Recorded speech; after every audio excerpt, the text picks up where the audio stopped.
Greetings, friends. Your cartoonist pal Stan here with a brand new episode of Random Encounters, the show where I use random encounter tables, like the kind you find in tabletop role playing games, such as Dungeons and Dragons, together with input from you in the form of people in the live chat room sending or playing along. If you want to play from home, if you're watching this on a replay and you want to get involved, if you send in suggestions ahead of time, I can put them on the random encounter tables.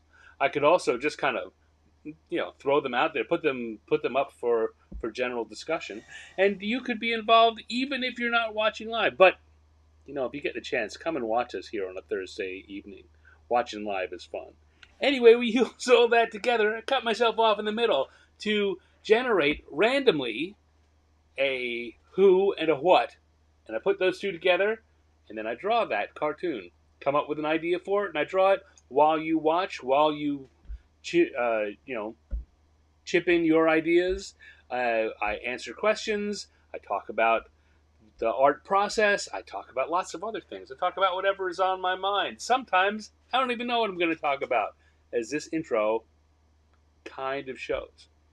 But all in all, it's fun, and that's the whole point of it. The drawing, all right, so hanging out and doing a live show is fun, but drawing is fun, and that's what I want to encourage people to do. So I encourage you to go and grab your favorite pen and paper or drawing implement of any sort, electronic drawing implement. I do all of my drawing on an iPad Pro using an Apple Pencil and the app Procreate. None of which are sponsors for this. Don't have any sponsors still, though I'm still open to it. But people ask. People want to know what it is that I use, so I tell you. Apple Pro, Procreate, Apple Pencil. There you go. And it's, as it turns out, interesting note, Facebook, as it is wont to do, showed me a memory today, a memory from 2018. And the memory was the very first cartoon I did on my first iPad Pro.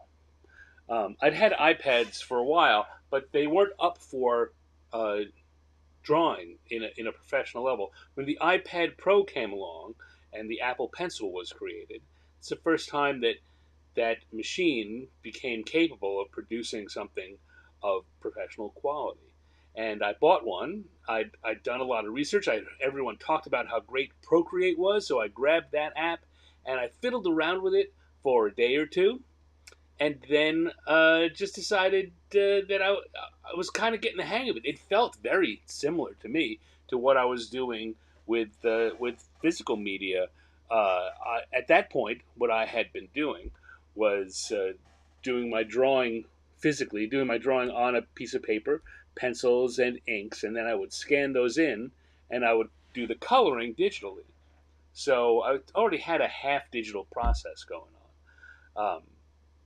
But this allowed me for the first time to do my drawing digitally, and it was going pretty well. So I had this one assignment that had come in. I was got approval to do. I was doing a cartoon for the. It wasn't really Dragon magazine. It was electronic periodical that Wizards had hired out. It was called Dragon Plus. It was all marketing stuff for D&D, but they had. I pitched them an idea for a one-page cartoon, and they liked it and said to me, "Hey, go ahead, do that." And I had a deadline, and I had plenty of time for the deadline. And I thought, this is a good time for me to try out this iPad thing, this Procreate thing, and see how close to good enough am I going to get? How much learning curve am I going to have before I can start using this for my professional work? Hello, Penny Firehorse. Hello, Michael Pastor. The Sky Galleon. Yes, the Sky Galleon was the memory that that had been sent to me by Facebook because I'd posted it. Anyway, so I drew the cartoon, and it came out as good or better than I had wanted the uh, the version to be, than I had expected my uh, um, my physical media drawing and digital coloring to be. And the other thing was the cartoon itself. I was playing with around with the idea of an infinite scroll, hardly infinite, but it's a very very tall cartoon. Something that you could only do in a digital medium, uh, not in a physical magazine. Hello, Dale Donovan. Thank you for joining me too. Anyway, so I did it. As I said, I'd not intended necessarily for that first piece I did to be what I used. Right? I figured I left myself more than enough time to do the physical drawing, and this was an experiment. But it all turned out so well that I submitted that digital one that I drew on Procreate in, and they accepted it, and that's what ran in that particular issue of Dragon Plus. And I haven't stopped drawing digitally since then. Like I say, it came so smoothly, and I was able to do what I had been doing physically and improve on it because of the digital aspects that I just dove right in. So this is that was 7 years ago today that cartoon was published. So that makes this my seventh Procreate uh, uh, anniversary today. Woo, happy anniversary to me.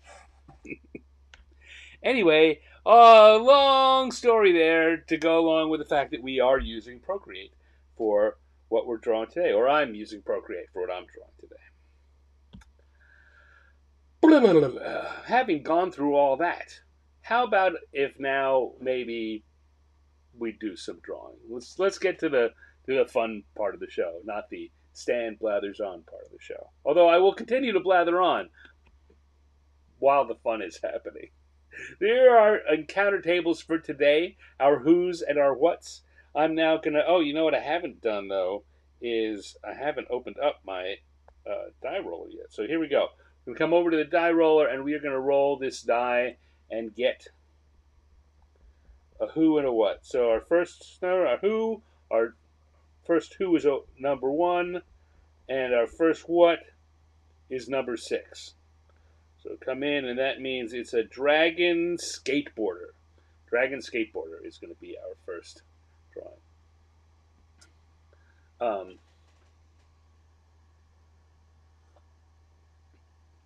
My seventh reprocreate. Yeah, no. You can start. You can play around with that pun all you want, Michael. It certainly is a. Whenever I see the word procreate, or I have to use it in a sentence with people who are not going to immediately know what I'm talking about, I think how wonky that name for the app is. Because when you say, "Well, I'm going to procreate tonight," oh, you are you? I'm going to be using some procreation. No, I'm going to be using Procreate the app. Hello, Perry, and hurry on back, Perry. We got a Dragon Skateboarder.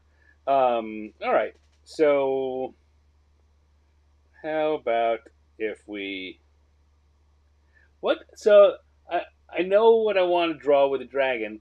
The question is, the most fun thing to do with skateboarders usually is to do a half pipe. The question is maybe what a dragon would be using. A dragon skateboarder would use either as a skateboard or for their half pipe.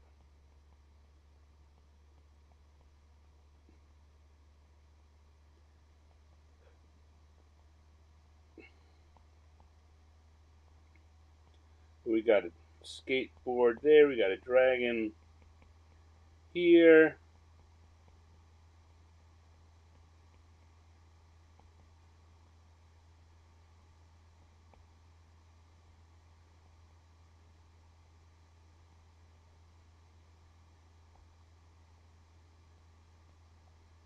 And This ought to work fine.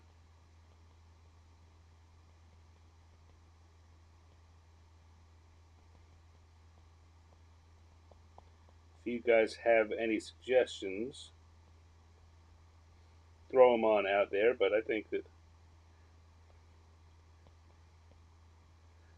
maybe not worrying about a gag on this one and just doing the dragon skateboarding is going to be good enough. Grab that and make it bigger on the page so it fills up that space a little better.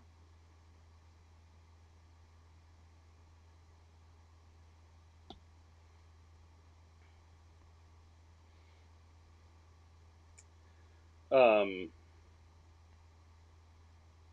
Everyone having a good week? I'm having a pretty good week. I've been very busy. He could be grinding along the castle's parapet. He could. Okay, so let's go back to the sketch phase then and see if I the grab him and make him a little smaller again.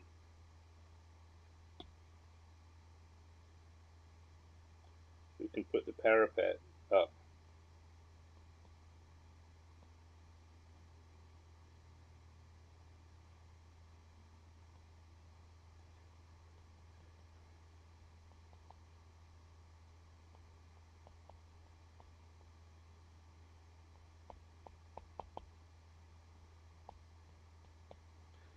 Like that.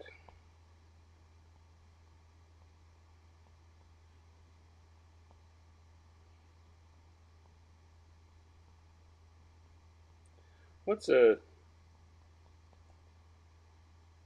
in the early surfing era, you might have this guy going cowabunga. Probably in the early skateboarding era too. What would be a thing for this guy to be shouting as he's skating along, causing havoc?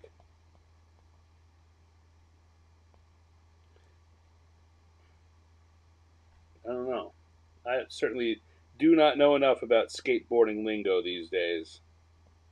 I never knew enough about skateboarding lingo. When I was living down in San Diego, we were very close to the uh, um, offices of No Fear, which is a skateboard. Uh, what's the word I'm looking for? They make fashion and gear and stuff that was very popular with the skaters. It's a skateboarding brand. Um, but of course, I knew enough to recognize that, but not enough to know anything else. But goes looking up skateboarding slang. There's nothing that says hip and with it like Googling skateboarding slang. All right, that's enough sketching. Let's get into our line drawings and put some lines down. Good thought about the grinding along the parapet, Dale. It's taken this from just a standard old drawing into something I think that's going to be more fun and memorable.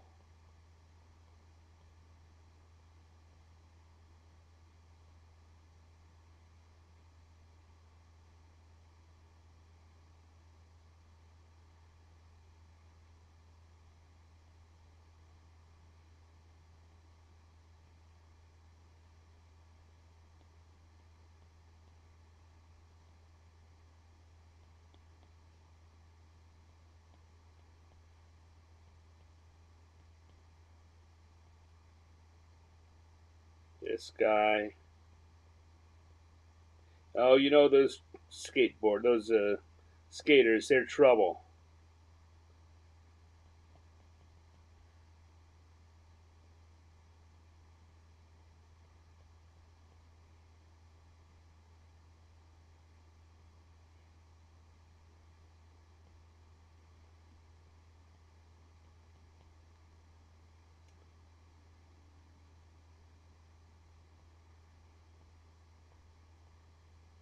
So yeah, I just talking before about that, this being the anniversary of me starting to work fully digitally.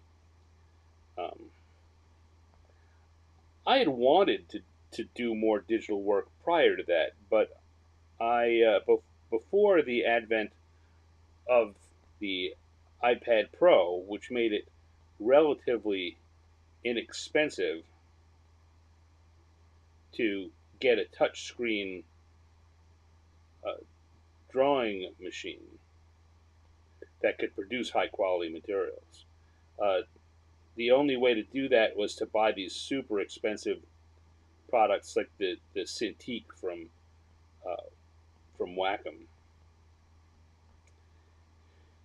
Uh, and there were lots of tablets you could buy, and I had a couple over the years, but they were the kind that required you to look at the screen while you were drawing down here because it was not a touch screen.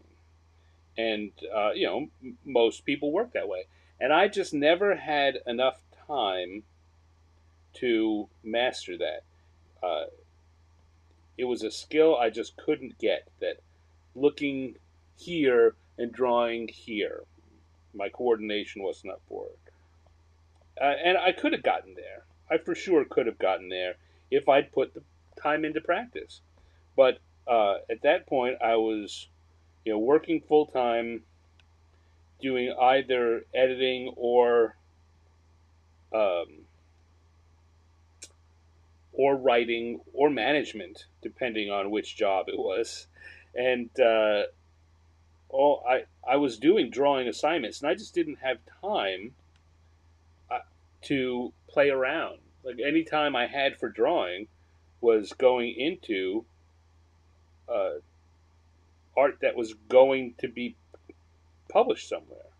I was doing cartoons for Kobold Quarterly and some other private client work. And I had I think at that point I was even starting work on the Little Shugga, the kids book that I did. Um, yeah, the Little Shugga was all done physically, with traditional media, and then colored digitally. So I just uh, I didn't I didn't make the time. I could have. I don't want to. I don't want to. I don't want to take let myself off on that. I could and probably should have learned how to do that. Taken the time to develop that skill because I knew I knew that if I could get the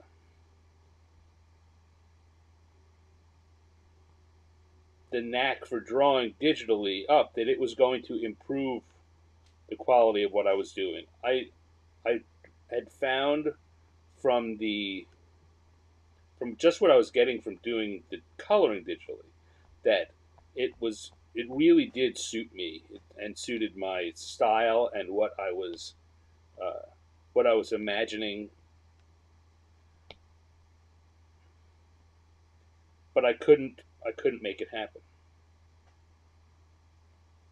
until the iPad Pro came along. And then, as I was saying before, it just it just immediately switched over for me. I was immediately able to start drawing digitally and coloring digitally, doing it all in one, everything on the iPad. And uh, I certainly have had people. I, I I struggled with this compliment. People would compliment me by saying, "Wow, your stuff you've really improved in the last year or two, Stan." And I struggled with that because my drawing skill had not improved. I was just finally able to execute on what I had wanted. I'd already had the technical, the artistic ability. I didn't learn anything new. I just had um, a new medium that I was working in. the new medium being digital. And so I kind of struggled with that compliment. But over the years, I've thought about it. I'm like, no, they're right. I mean, the art is better once I started doing this, and although I kind of downplay it by saying, "Well, I didn't really learn anything new," you know, learning any new medium uh, is a new skill you need to learn, even if it comes quickly. And I think maybe it was the fact that it came quickly that led me to downplay that. So yeah, I don't know if anyone's watching who did give me compliments like that, and I didn't seem as appreciative as you might have thought of the compliment you were paying me. I apologize for that. I still had some things to learn.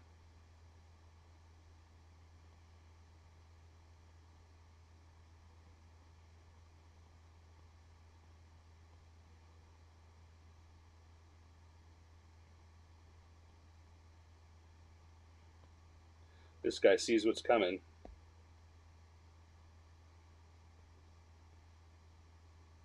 This guy has already lived through it.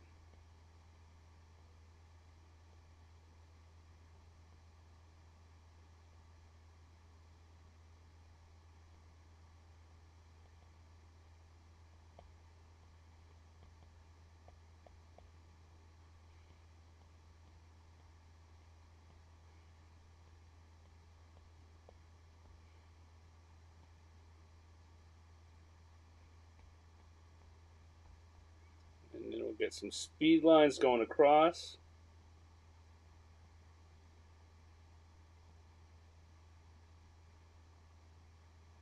It's always good to keep trying new things, new media, new new techniques.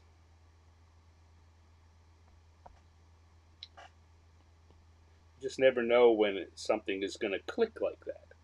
Let's say I had a pretty good idea that this was going to go well, but I didn't know it was going to go as well as it did. And I think that there's a definite improvement in my work since I've started working digitally.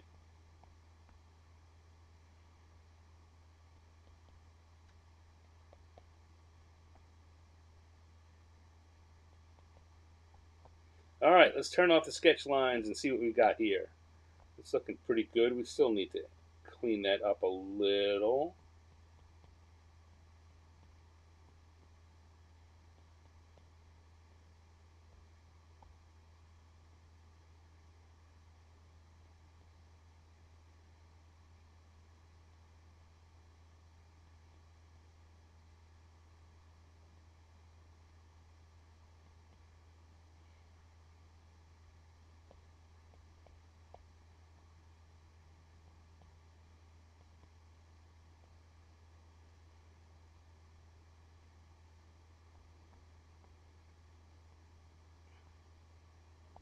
All right, looking good.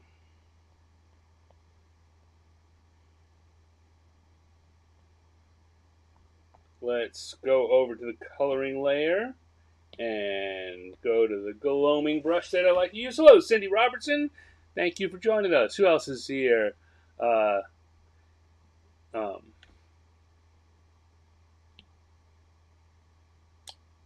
we'll have a red dragon. Why not?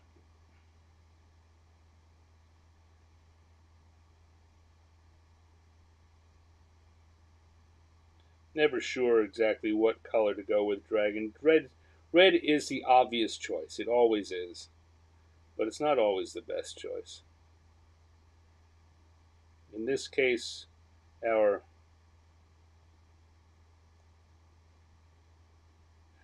naughty dragon will make him a red dragon.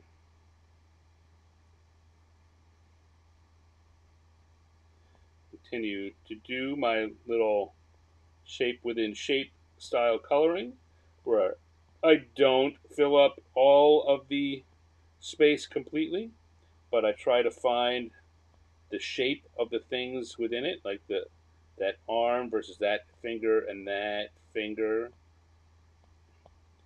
and just get that shape in, along with to help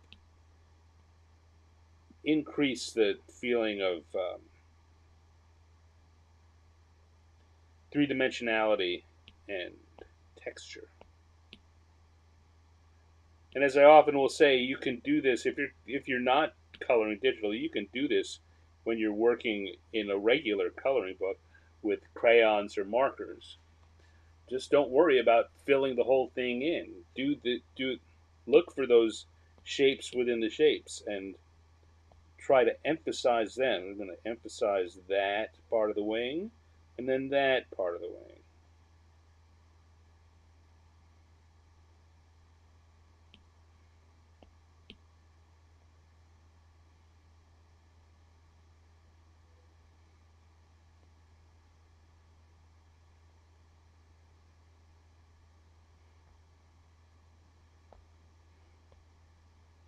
Oops. And we'll do the scales here like that.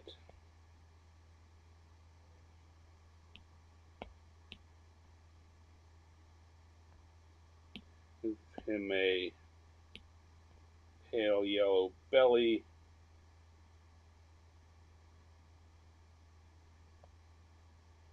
So usually I would give the no, I'd give the underbelly instead of going. I would either go like this with a complementary color or an even lighter version. So if I'd done that dragon in a darker red, I might go with a more a lighter red that got closer to pink as the color for the underbelly.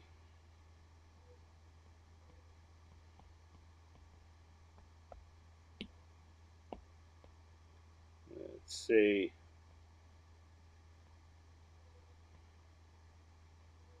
Suppose given the way skateboard decks are going these days, I don't need to go with black wheels. In fact, probably most skaters wouldn't. Have some kind of plastic neon bright colored.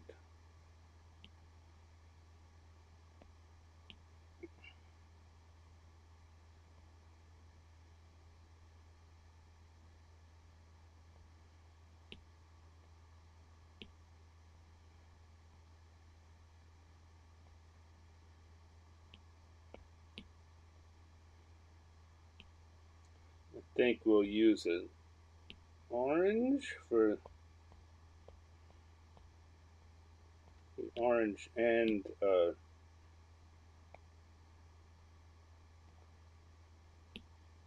bright magenta to show the destruction he's wreaking with his uh, as he's going along the top of the tower.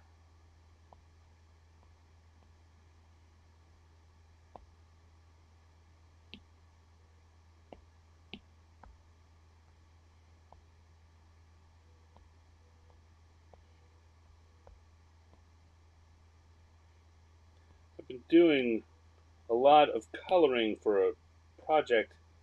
There's a project I can't really talk about, NDA and all, non-disclosure agreement. But I'm doing a lot of coloring for a project similar to the um,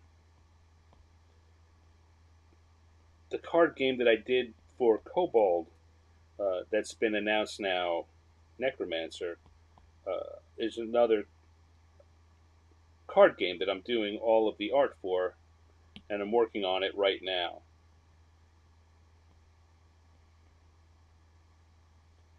And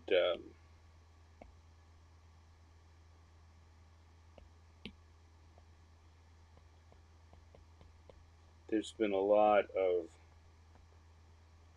similar kind of decisions as to what I make here on our drawings. I just need to put a color in. It's not important, but it needs to be recognizable, because the reason it's not important is that um, it's not the main color. It just has to follow a lot of the. I find myself thinking of the conversations that we have here.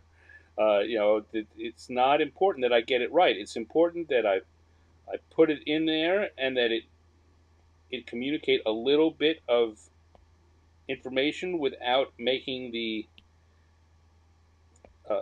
without making the viewer ask any questions. There we go. All right. We've got ourselves, maybe I need a little bit of shading on the dragon, but not a lot.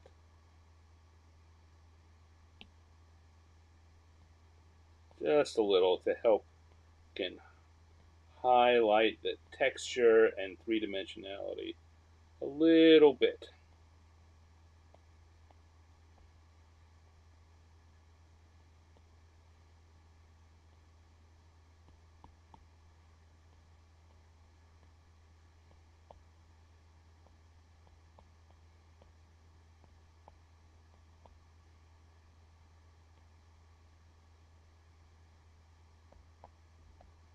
All right. Maybe the skateboard could use a little bit of it.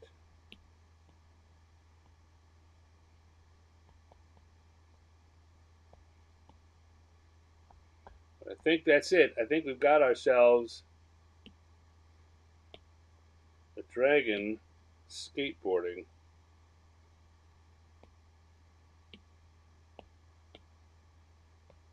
Back, and we'll put a little stand down in the corner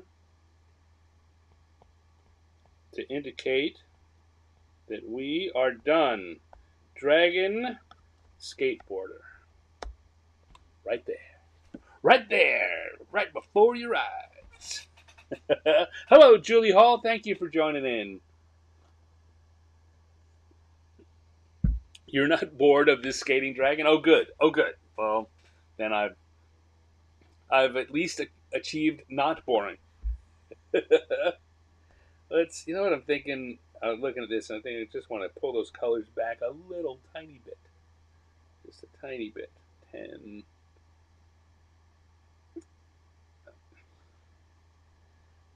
Or 12%, and that'll do it. All right, Dragon Skateboard. Let me scroll back up and see what was going on in the chat room here. Chris Andrew showed up. Hello, Chris Andrew. Tony Hawk. Yeah.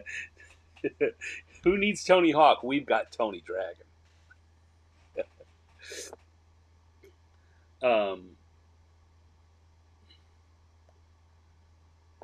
Just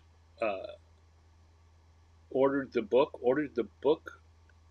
Oh, you must be the Little Shugget. Well, I hope you enjoy it. Dragons be steezy. What does steezy mean? Steezy combines stylish with easy. All right. Yeah, I'm an old fart. I don't think I could use that and not have it sound stupid. Just because I would sound stupid saying it. All right. Whew. Michael J. Passaro, so you have an NDA project. That's always good news. Yeah, well, I mean, I've been working on this one for a while, but it's NDA, so I haven't talked about it. It's also not something that I think is going to be released publicly. It's a private marketing project. That's a card game. But having talked with the person I'm doing it for, there's a possibility that they may release it publicly, but not to great fanfare. It's not something that's going to show up in your local game stores, I don't think. But who knows? Stranger things have happened.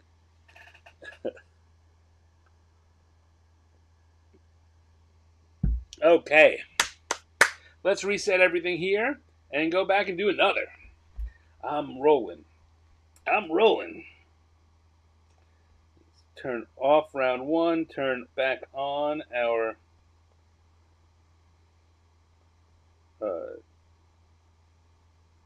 encounter tables, turn on the sketch and back to the blue, which I like to do my sketching in.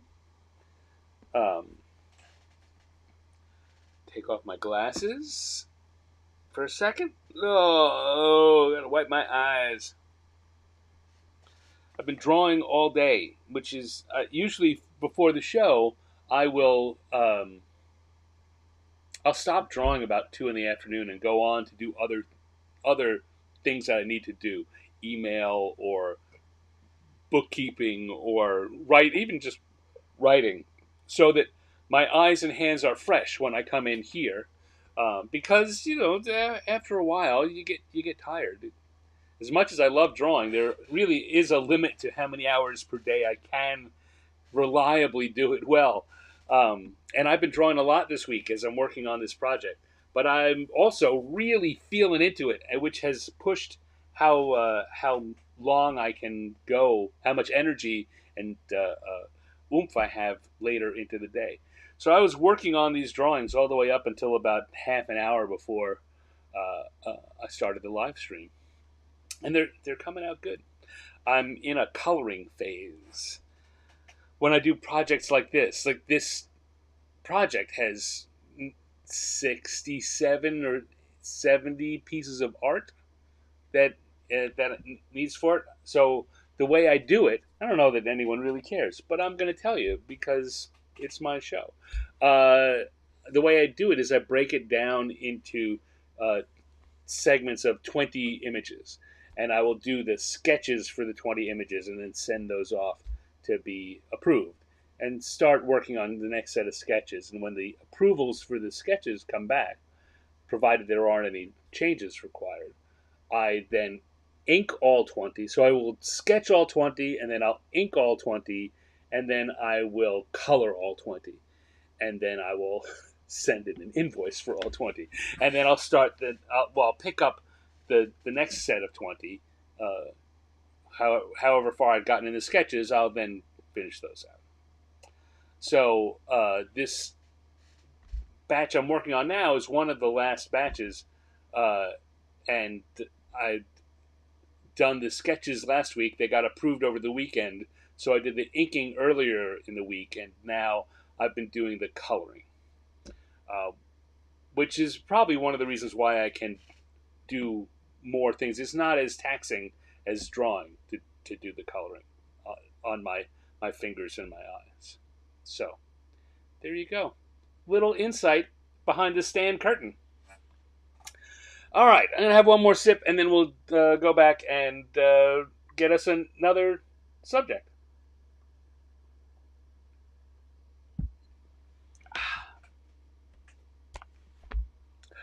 Okay. We had a dragon skateboarder to start with. What's our next drawing going to be? Let's find out. We come back to the die roller, and we're going to roll it, and find out that three is our next two, and one is our next what? 3 and 1 will get us a roper hitchhiker.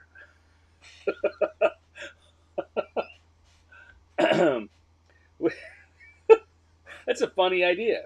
Why is that a funny idea? Well, let's talk about it while we draw. Come back over to the round 2 sketch layer. Ropers I've done here on the show previously. These are the creatures in D&D that are like stalagmites, but they've got an eye and a mouth, and they've got long tentacles. Like that. Now, one might imagine that with those tentacles, they're going to be very good at thumbing for the hitchhiking. But they're stalagmites. They're going to need a pretty big, a little compact car is not going to be able to pick up a roper. And I think that's where the gag is.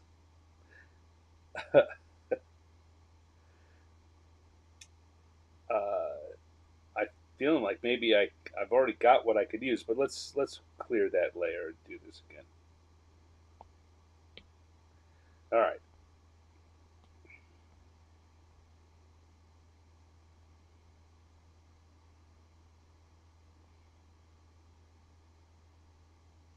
If we're going to have a roper and someone next to the roper.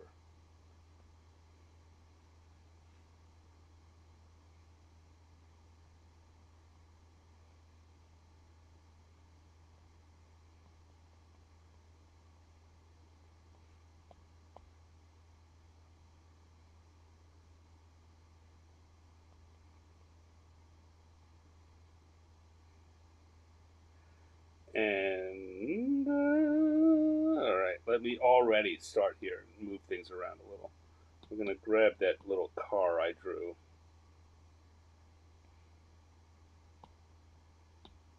Move it down a little. Grab the roper and his companion and move them up a little and to the side a little.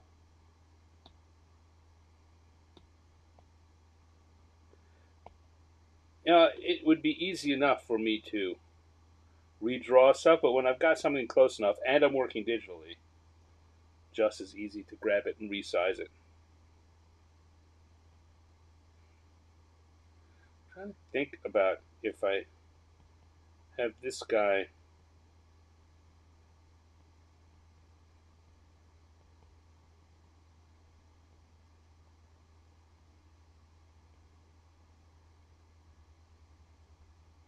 Hitchhiking.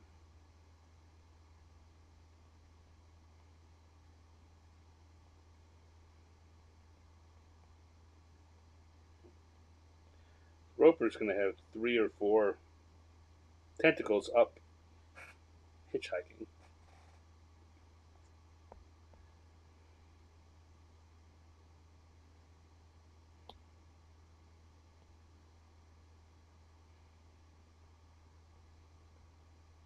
Maybe the roper will be angry that this guy just speeds on past. And this guy can be saying something. It's all right. You'd never fit in. You'd never fit. It doesn't matter that he didn't stop. You'd never fit in the passenger seat.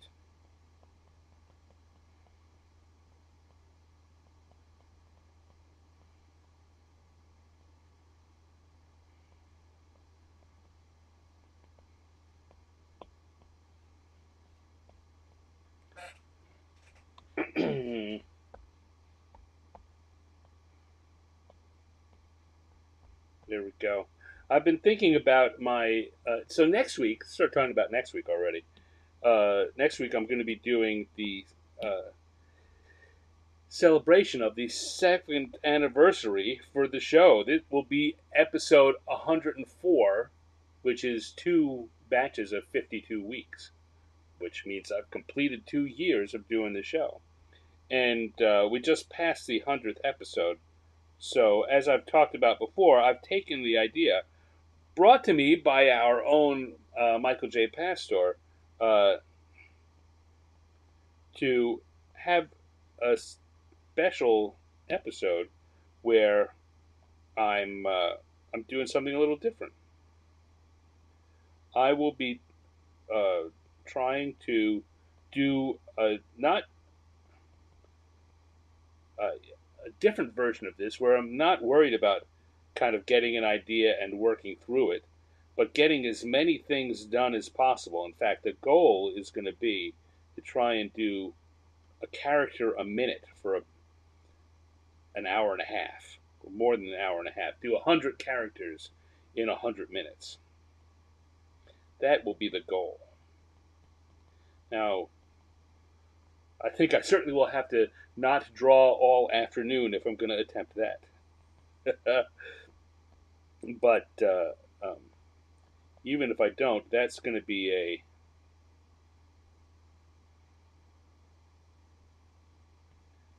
challenge. It's like I was saying earlier, it's good to keep coming up with challenges for yourself. And I've certainly identified one there. How am I going to make this tentacle look like it's wrapping around and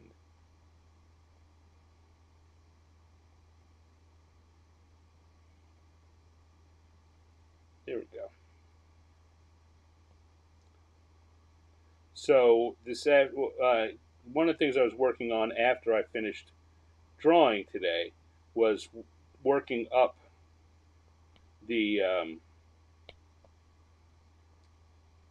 an extended list of 100 different creatures and a hundred who's and what's for this. Um,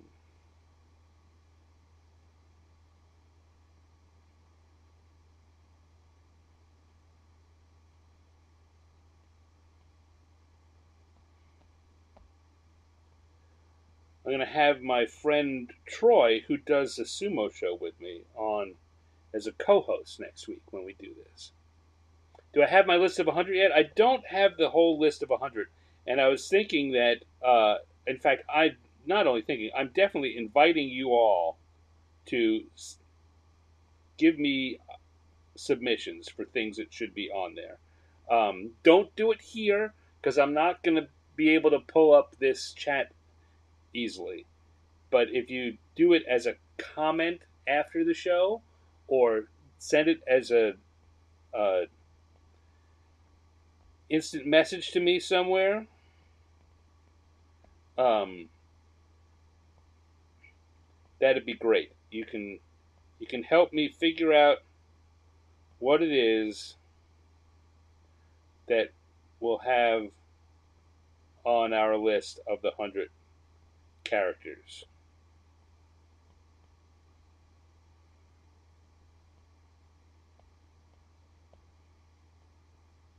Or the 100 things they could be doing. I'm going to be a little more controlling on that. It's going to need to be simpler things than a lot of the stuff we do here. It can't be hitchhiking uh, or things that require extra time. The goal is to do one a minute, so they've got to be very simple, like costumes, or a very simple action, like a.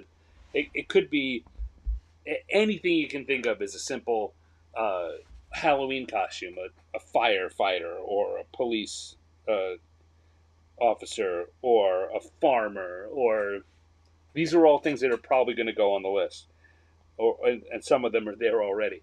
It can also be very simple actions, like waving hello or waving goodbye or uh, crying, just anything that is a very simple um, descriptor of what's going on.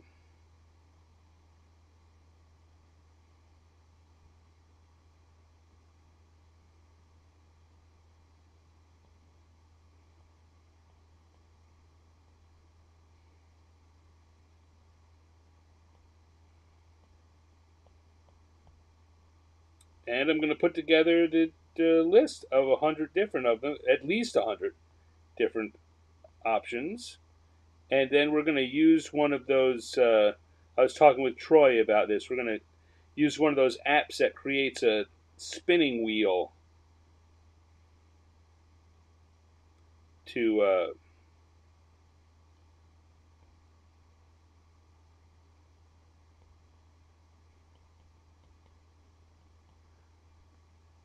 I need to finish my sentences, don't I?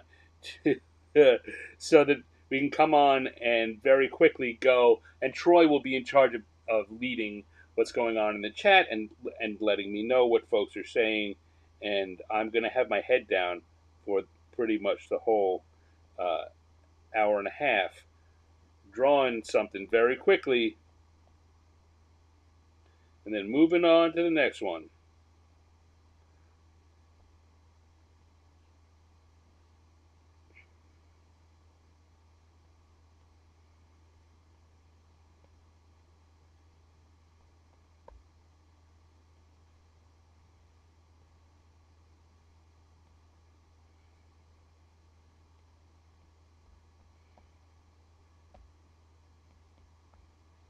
There we go. And our little guy here is going to say, I guess the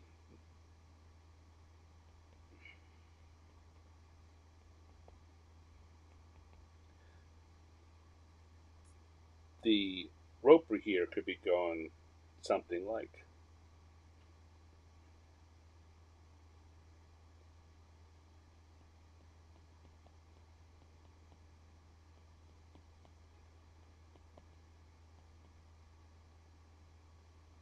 "Thanks for not even slowing down,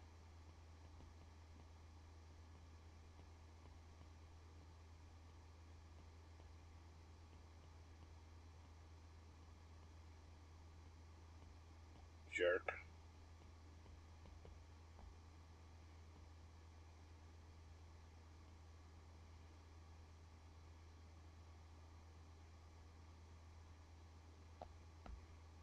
And then this guy will say, uh,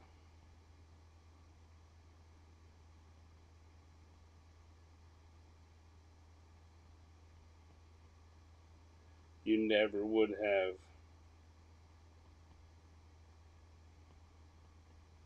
fit in there anyway.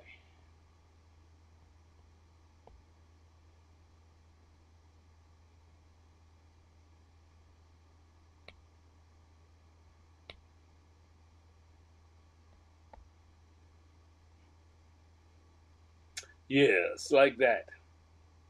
Blue Sky tweets start a chain there. I don't know. Can we?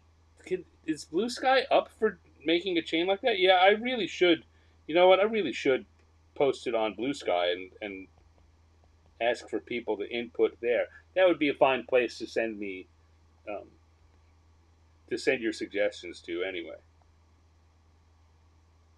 for those of you who don't know, I'm on Blue Sky and my handle is Stanex, SCANNEX, like it is most other places. Come on and find me. All right, so let's turn off the sketch and see what we've got here. Looking all right. Not a lot else to put in here.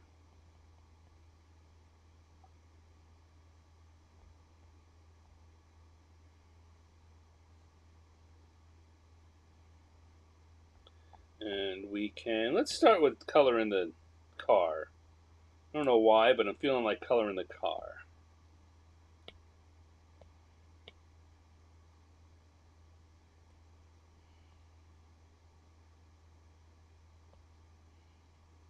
Oop, I'm not on the coloring layer, am I? Nope.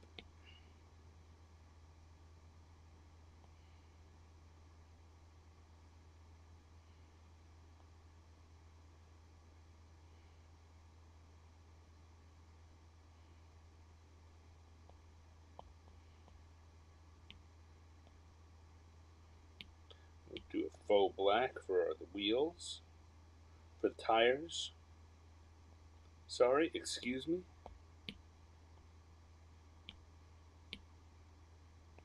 A very light blue for the windows, and a more gray blue for the bumpers.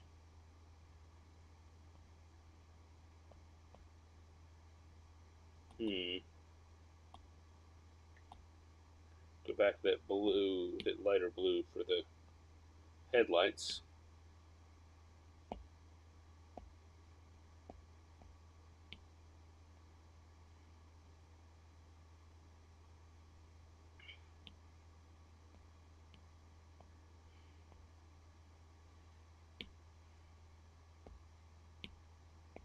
Kind of just a flat gray here.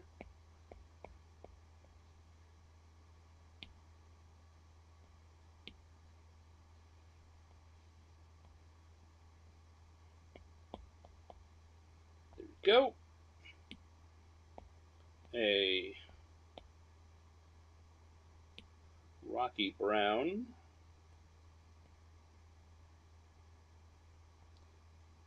for our roper.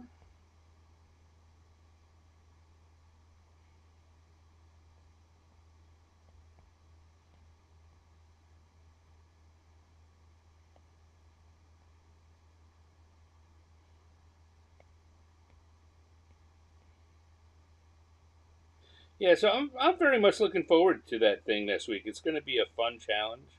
Um, every time I tell someone about it, they tell me, "You're crazy," which only makes me want to do it more.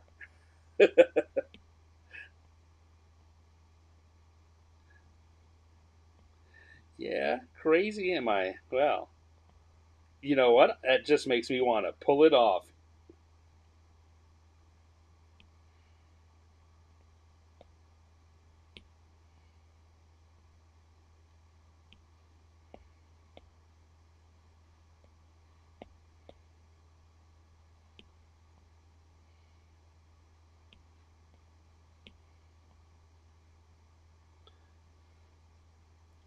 It's I like reaching too far, and I but I like succeeding when I've reached too far, because then I've got to reach farther next time.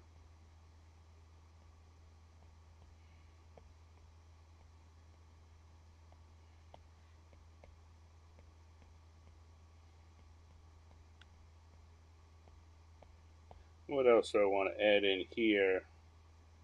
I think I want to make the eye a pale yellow instead of white.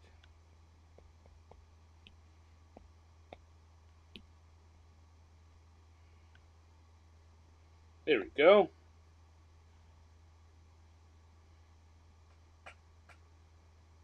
We've got ourselves a hitchhiking roper. Again, I'm not sure how funny the drawing is. The concept still is making me laugh, though. We put a little stand down in the corner, and we can call this one done with our. Oh, you know what? No, one little more bit of color. I also like to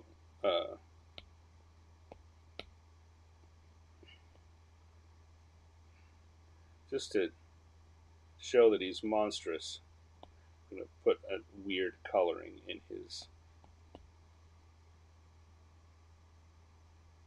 word balloon. Is that the color? That's not the color. I'm not feeling that. Get out of there. Come on. Okay. Maybe a purple? No. It might be I was saying maybe a lighter purple, but then that's risks looking too cutesy.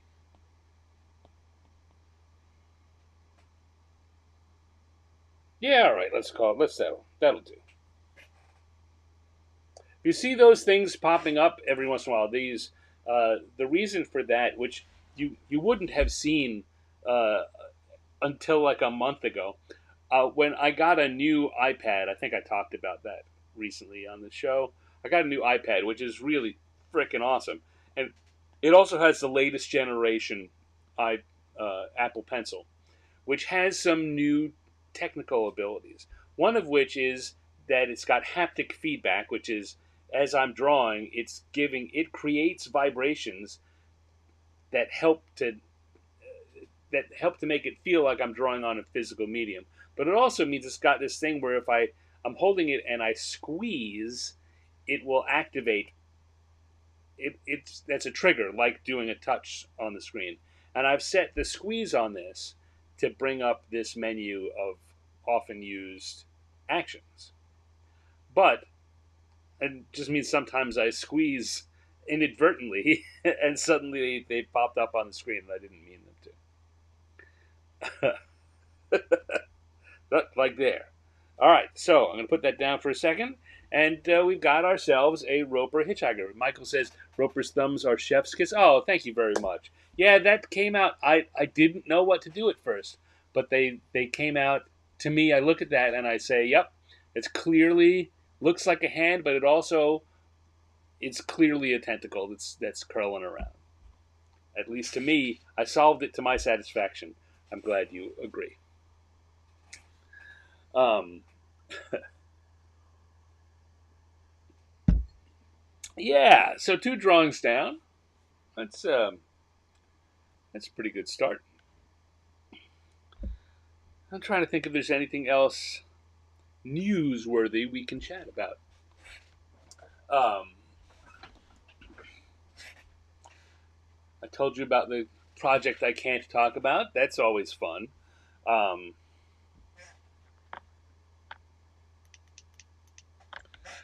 and what else? What else?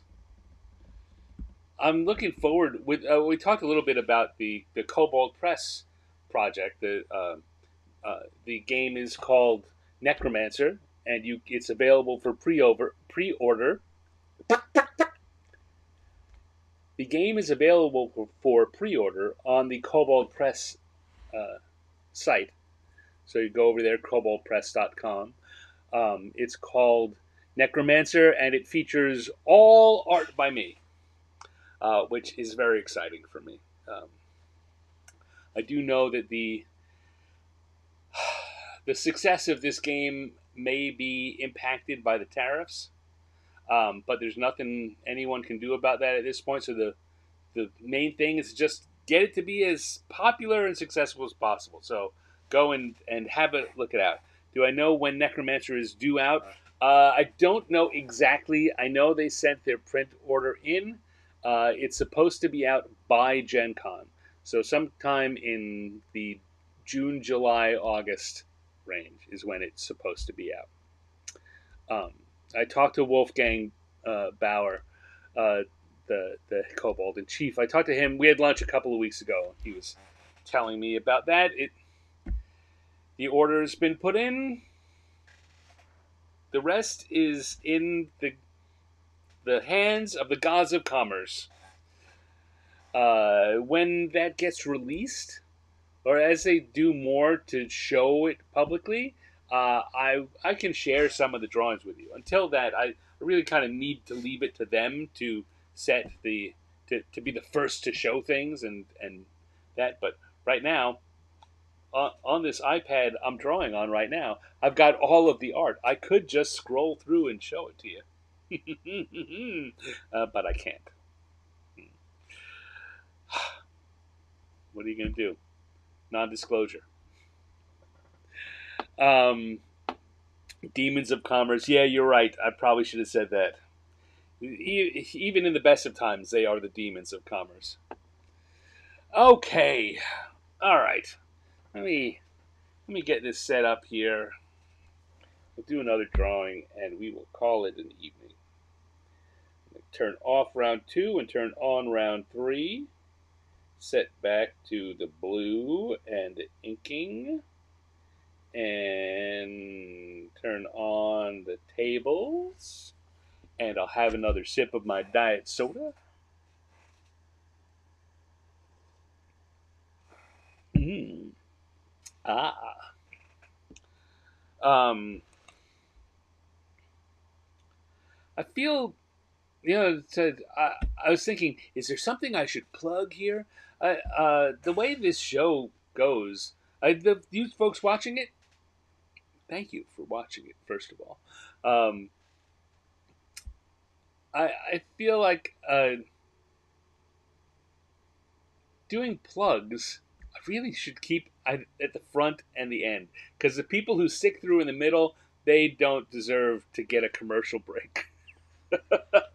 But on the other hand, I'm supposed to be plugging stuff. Again, the demons of commerce. Um, I tell you, one of the things I will say again at the end of the show that I don't say often enough is it would be super helpful for me if you're watching this right now, give it a thumbs up or a like or whatever it is on the platform you're watching it on. Do it right now. Just click that button. It's helpful to get the algorithms to share the show with more people. It also makes me feel good when I hear that, 60 people liked me.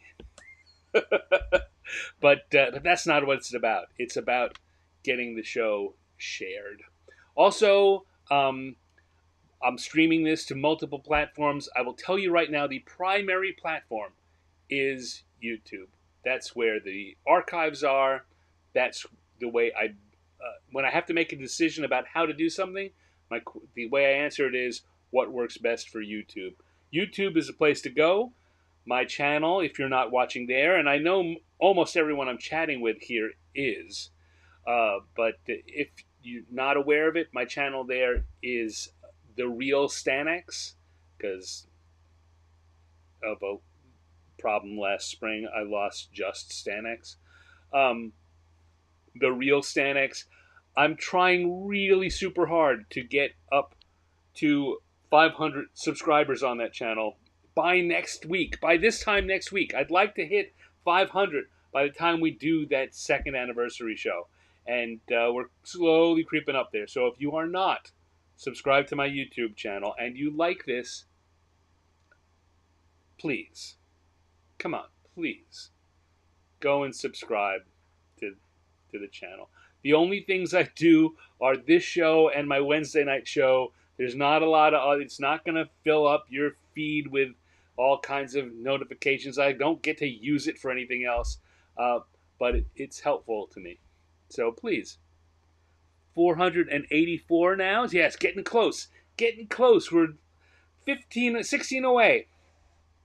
So tell your friends about it too. Encourage others. Come on, it's a fun group. And then, I'll pitch you on other things like uh, Patreon later. For now, let's just. This is my commercial break now. Is subscribe to my YouTube channel, please. Anyway, that's it. Let's do some drawing. We now have done 2 drawings and a little bit of business. I just finished the Roper Hitchhiker. We had a dragon skateboarder before. Let's go to the die roller and see what we get for our third one. So let's roll it, roll it, and 5. 5 is our next 2. And 6? I think we did 6. 6 and 6. It's really settled on 6. Let's see what we got. 5 and 6 is, we did Skateboarder. So we've got a Kua-Toa. If I go with the 5 and the 4, we got a Kua-Toa brushing his teeth. Of course, I do like to leave these things when the dice give me repeats open to you, folks who are in the live chat right now. This is your chance to really chime in and get it done. Do you have any suggestions? Something you would like to see? I know last week we had one wound up doing the Cthulhu Morning Coffee because someone in the chat requested that. Here's your chance. Open up. Otherwise, we're going to go with a Kua-Toa brushing his teeth. Kua-Toa, by the way, is an undersea creature in D&D. I've used Sahuagin, which are like they're best described as sharks, like um, anthropomorphized sharks. Kua-Toa are more like just derpy fish people. Kua-Toa Astronaut, Cindy says. Okay, I can do that. Kua-Toa Fashion Mag cover. Yes, the idea of a Kua-Toa doing a swimsuit issue is kind of funny. But Kua-Toa Astronaut sounds funny. And I know, here's the interesting thing. I know about 6 months ago, sometime last year, I did this, and I had a Sahuagin astronaut. I clearly remember that drawing. I did a Kua-Toa, a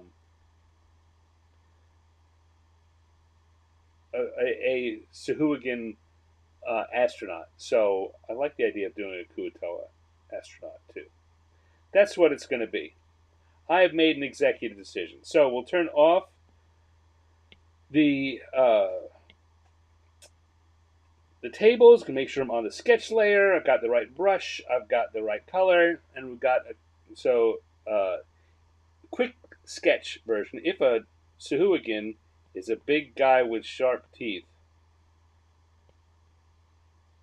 and big claws, like that. That's a pretty big if to say that. But if that's our Sahuagin, a Kua-Toa is going to be more like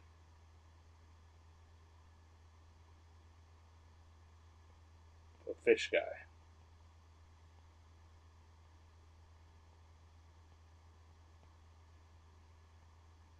Like that. So, clear that layer just for just to let you know what our starting point is. So we're going to have a Kua-Toa. So we're going to start. Let's start with just the Kua-Toa himself, or itself. Right? They are also anthropomorphic in that they are humanized.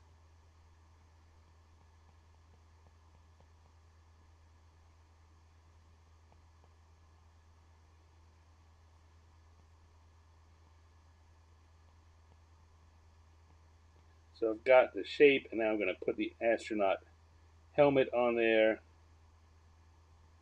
We're going to make him a little wall-eyed.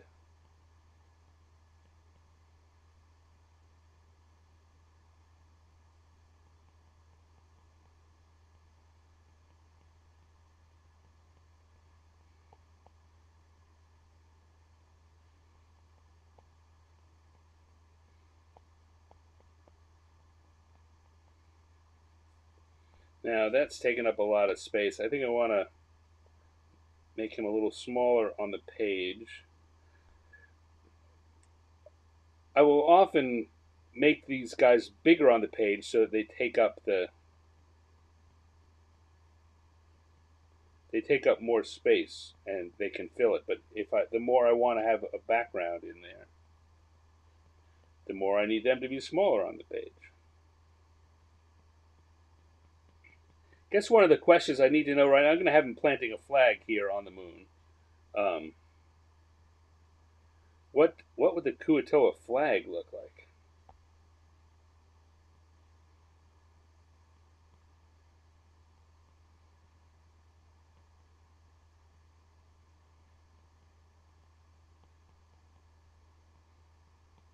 What do you guys think would be on the Kua-Toa flag?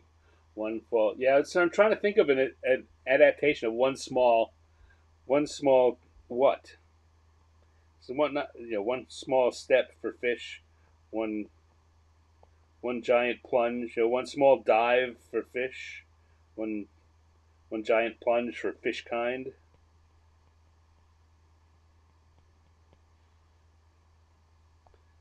And so that's we'll need to know that if we're going to have him saying something up there. I suppose we've got two options. One is if he's going to be saying something, it's probably going to go up there, and we're going to need to move. If we're going to see the Earth, we're going to have to put it somewhere else. But first, we're going to have to figure out if we can determine a good line for him to say.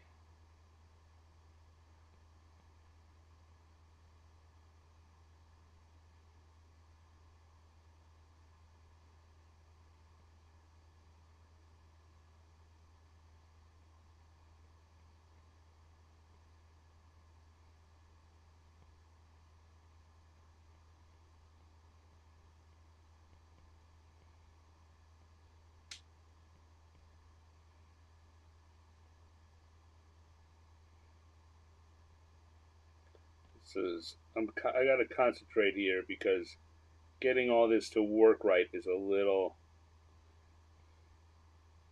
This is one of those things where it doesn't have to be perfect, but it's definitely one of those situations where I'm keenly aware of the fact that if I get that circle too far wrong, the idea of he's inside this helmet bubble, if I get it too wrong, it's immediately going to leap out.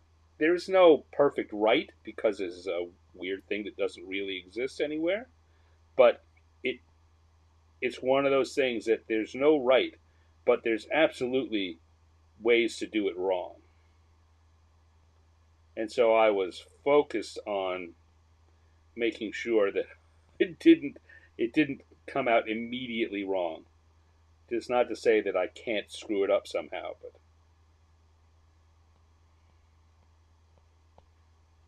I'll try not to.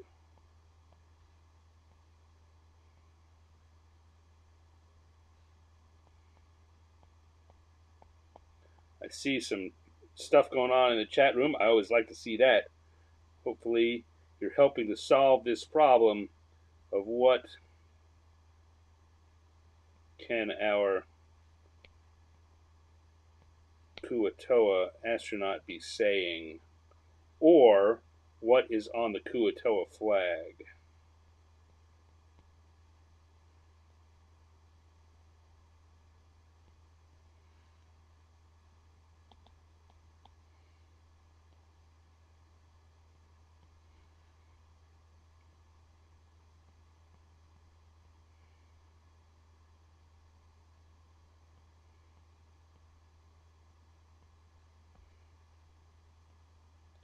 one of those problems.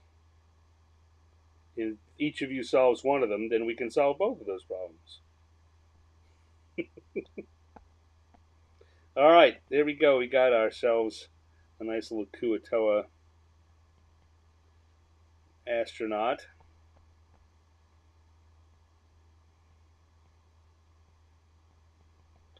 Do a little bit of moonscape drawing. Couple of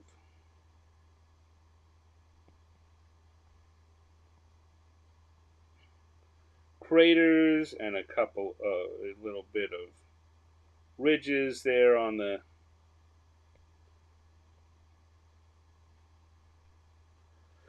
horizon.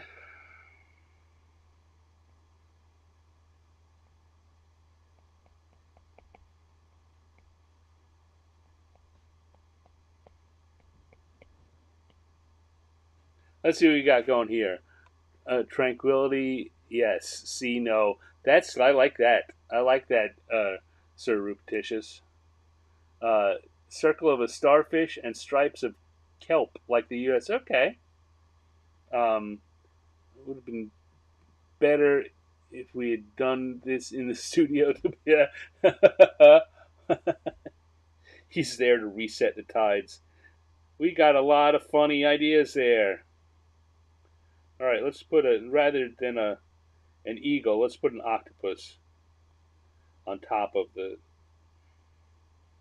flagpole.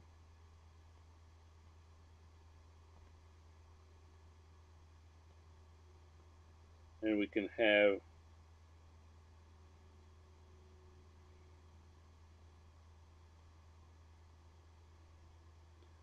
some starfish.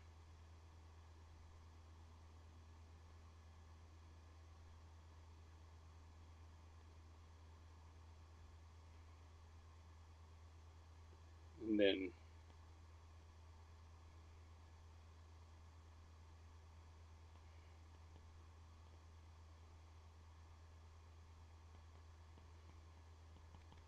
how can you tell that's kelp? I guess you can't, but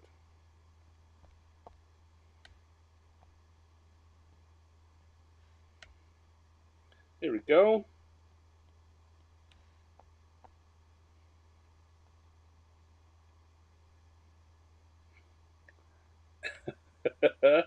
All right, so I think I like this. So he's going to be saying tranquility.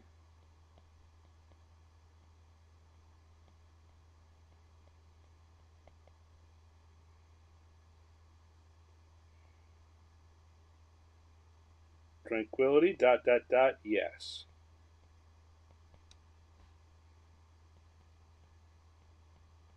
I'll put that in quotes. Tranquility, yes. C, dot, dot, dot, not so much.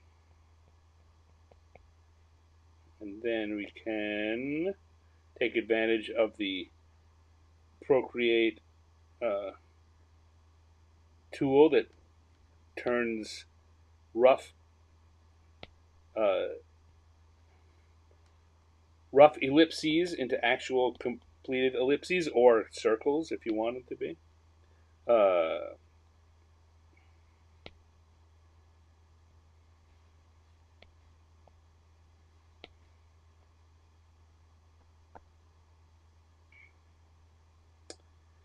and yeah,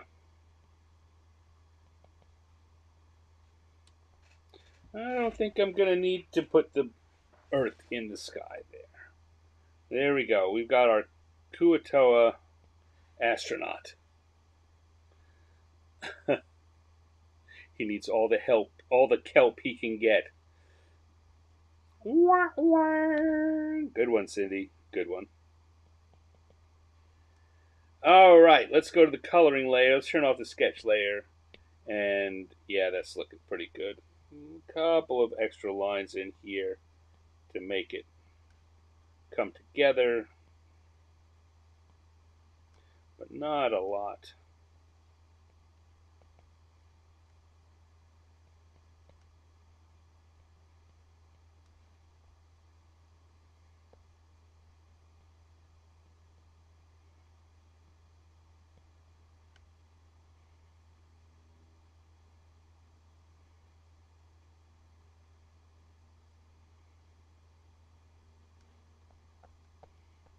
All right, and so we'll go to the color. Oh, I just drew that on the color layer.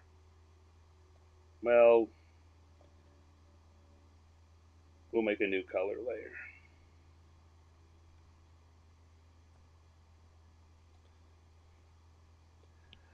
We're going to use come around here to a blue-green shade for our Kua-Toa. Drawing our, let's see. Yeah, that's about right. That feels about right to me.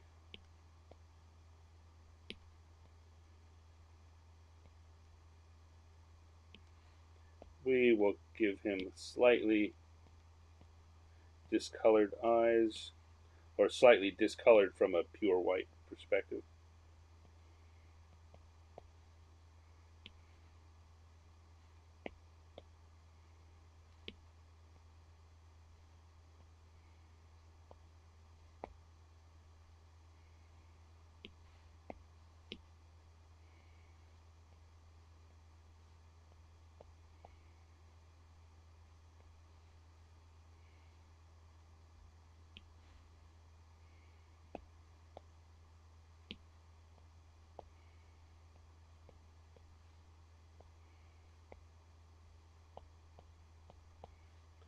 I'm using this off, it's kind of yellowish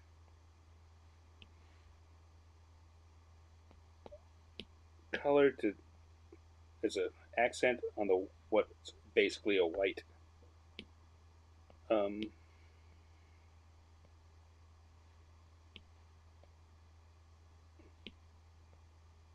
uniform spacesuit.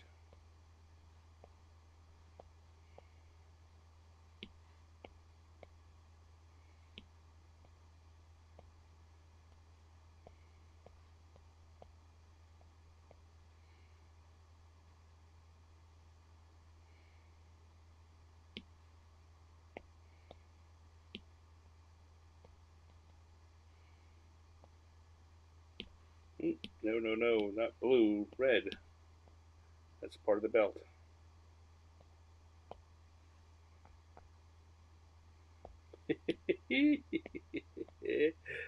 He's cracking me up. No, light blue for the water.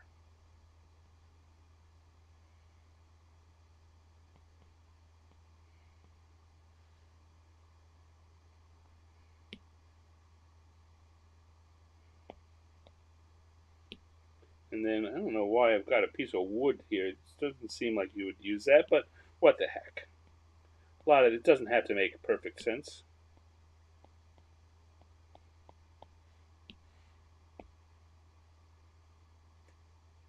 Hmm. Let's do the whole thing gold.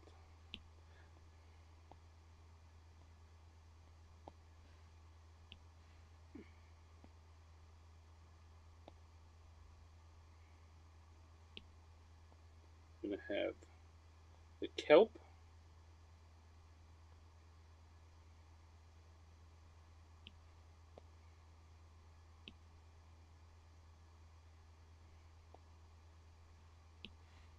A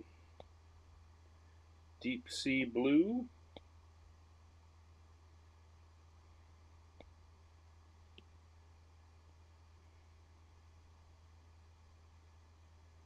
There, and maybe an orangish color for the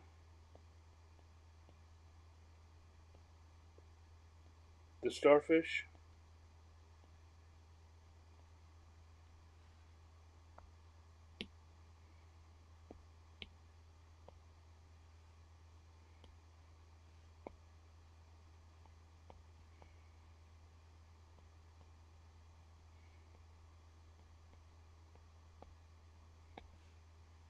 It's not a lot of color on the moon. It's all very gray and dusty.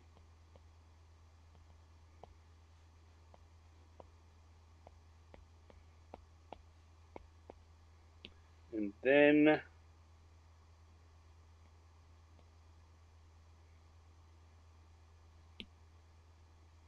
So I'm going to do what I sometimes do and just go to a new layer for our background so that I can put it in and then not have to worry about um, if I go over or under some of the other things, I can just erase it. In fact, let's do that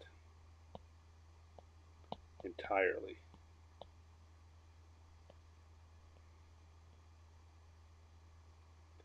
And then erase the areas that we don't want. Again, one of the advantages of working digitally.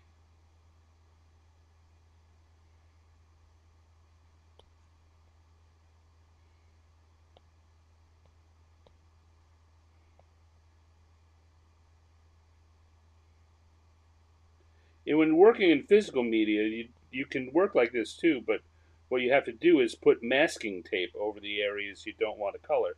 And that way you can just paint over them and it'll work out okay. And when you lift the masking tape, you will take away the the overpainting that you don't want. Here digitally, you just put it on another layer and you can erase out what you don't want.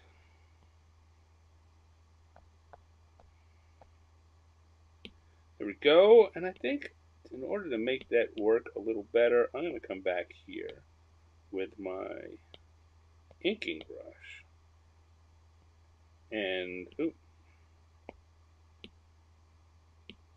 come on, white. I want the white.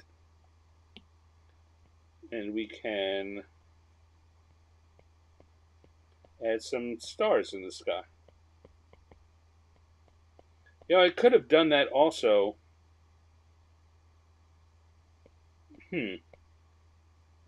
So rather than drop those in with white on that layer, I can also go back to that layer and erase. If I just use a circular erasing tool, it's the same effect. Erase out where the stars are.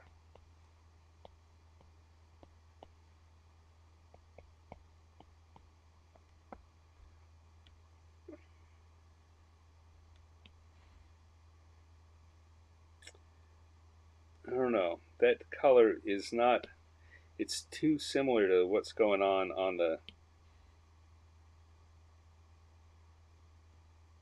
gray on the moon. I think I want to come back and make that a bluer, or go back to the purple. A little more purple. So again, I'm on that layer, and if I just fill that in, there we go. Yeah, that's much better. Much better. Creates a little more contrast between the space and the moon. Okay, that's looking good. Good job, team. Come back to the inking layer, back to my inking brush, and I'm going to put I'm going to drop it down to a normal size, and I'm going to put a stand in the corner because we have a Kua-Toa Astronaut.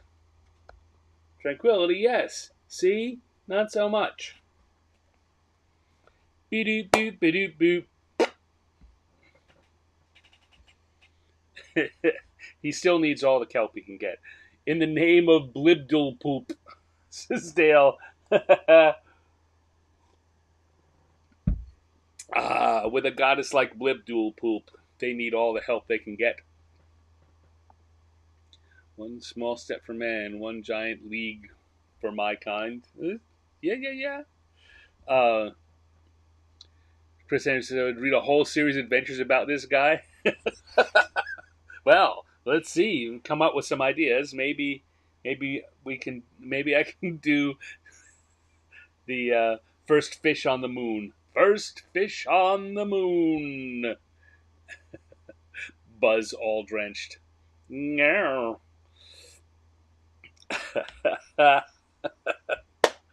Woo! That was fun. Okay. let's I don't know. You guys have anything else you want to say about this, or are we ready to go into an outro and then get on with the rest of our Thursday nights and weekends? Right, the outro. Okay, so one more sip. I'll do an outro, and we can move on.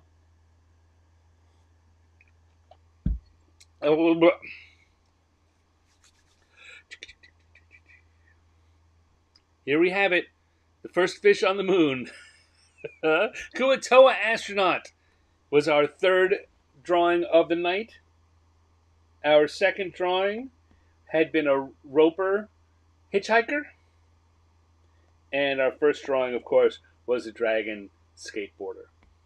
A lot of fun activities going on this week on Random Encounters. Thank you, everyone. Sorry, I just belched. Thank you, everyone who showed up. We had a lot of folks here in the live chat. We had a lot of fun. Thank you to Cindy Robertson. Sorry, Cindy. Cindy Robertson, who suggested the Kua-Toa Astronaut, and Chris Andrew for all of his great puns, and Michael J. Pastor for lots of different things, including the key to what we're going to be doing next week, which I'll talk about in a second. Who else was here? Dale Donovan was here. Penny was here. Penny Firehorse was here. Lots of fun people. Thank you all for joining me. And I've seen more of you were in live watching, and that's great too. Thank you. Appreciate you. If you're watching on replay, I appreciate you too. And I want to encourage everyone. I did this a little earlier, but I encourage you now again to take a minute. Click like on this video if you're watching it. Give it a thumbs up or a heart or whatever it is on the platform you're watching. It helps to get the show presented to more people, and it gets us more folks to join us in the live chat and have fun with us. Speaking of more folks joining us, I think we may have a large group next week. I hope we're going to have a larger group than usual. I'm going to be doing a little bit of promoting because next Thursday, is going to be the celebration of the second anniversary of this show. And we're going to be doing that with an episode where I attempt to do 100 characters in 100 minutes. We're going to have a big, long list to roll from. I'm going to have help as a co-host. My friend Troy is going to be the co-host. We're going to have, we'll have a big, long list, but I really want to get some good audience interaction on that one. We'll be trying. I'll be trying it. I say we. I'll be doing it. I'll be doing the drawing. You know what? I especially invite you to plan to bring your drawing pad. Bring a notebook or a sketch pad or a stack of printer paper or your favorite digital drawing implement, like the iPad that I use, whatever, and do some drawing. I'm going to be just doing stuff fast. Just, here's an idea, bobbity-bobbity-bop, boom, next one, boom, next one. It's going to be crazy. And I invite you all to join me. I hope that you will. And if you can't be here live, like all of them, they will be available for replay on my YouTube channel. I am pushing really hard to get to 500 subscribers to my YouTube channel here, hopefully before next week when we start. Tell your friends. If all this sounds exciting, or there are people you think might enjoy this, next week's a good week to get them to join in. It's going to be a crazy show. Let them know about it. Share it with your friends. What else? What else do I want you to do? I want you to, after this goes into replay, take a minute, leave a comment. I know those of you who've been in live chat, I super appreciate you being here. I don't really want to ask you to do more, but I'm going to ask you to do more. After this is in replay, come back and just leave a quick comment. Great show tonight, Stan. Oh, I thought that astronaut was great. Whatever. Oh, that was totally dumb. I'm never coming back. You can say that too. It's all right. But leave a note. Like the thumbs up or the hearts or the likes. leaving a comment is a really good way to help the show get introduced to more people. It just activates the system, activates the algorithm. People always treat algorithm like it's a dirty word, but it's like the the the game rules. You got to know the game in order to play it. In order to play that game, it's helpful to me. It's helpful to the show if you leave a comment or two. So please, it doesn't have to be anything complicated. It doesn't have to be anything clever. Leave a comment, and I will get back to you. I will leave a comment back to you, and almost certainly be saying thank you. If you enjoy this and all the other things I do, you may want to consider joining my Patreon. I've got a Patreon over at patreon.com/Stanix. Um, don't know what to say about that other than it's a really cool group of folks. If you're liking this, and you'll like the people that are hanging out there, I make sure that everything I do that's released publicly gets sent to the patrons. So you won't have to worry about finding it when it comes out, and you won't have to worry about where can you find it later. It'll be there in the Patreon community. You'll get it. It'll arrive in your email. You can save it. You probably have a file you could download if you so much want to. I'm not saying you need to. I'm not even saying you need to want to. But it's a possibility. So patreon.com/Stanix. You can get started in there as little as $3 a month. And in these weird economic times, let me tell you, every $3 a month I can get, I am thankful for. So consider it. Just put it on your list. Put it on your list of things to think about. We'll talk about it later. Thank you again, everyone, for showing up. I really appreciate you. I hope you're doing well. I hope you have a good weekend coming up. And I will see you next time on the 104th episode of Random Encounters. Until then,